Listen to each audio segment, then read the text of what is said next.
Hey everyone, welcome back to the channel. Today, we're diving into a straightforward guide on how to delete a workspace in Notion for 2025. Whether you're decluttering your account or starting fresh, this process is quick, but it's permanent, so let's make sure you don't accidentally wipe out something important. First off, remember that only the workspace owner can perform this action, so double-check your permissions before we begin. To get started, open your web browser and log in to your Notion account. Once you're in, look for the workspace name in the top left corner of the screen. Click on it to open the drop-down menu. From there, select Settings and Members to access the Workspace Settings page.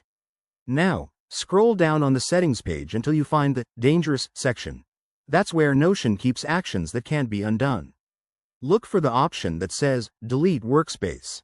When you click on it, Notion will prompt you with a warning about the permanence of this action. Read it carefully, as it will delete all pages, databases, and data associated with the workspace.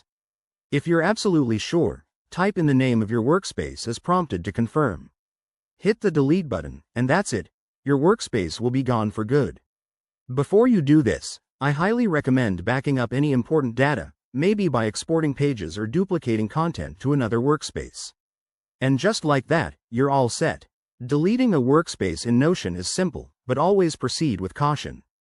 If you have any questions or run into issues, drop them in the comments below. Don't forget to like this video if it helped, subscribe for more tech tips, and hit that bell icon so you never miss an update. Thanks for watching, and I'll see you in the next one.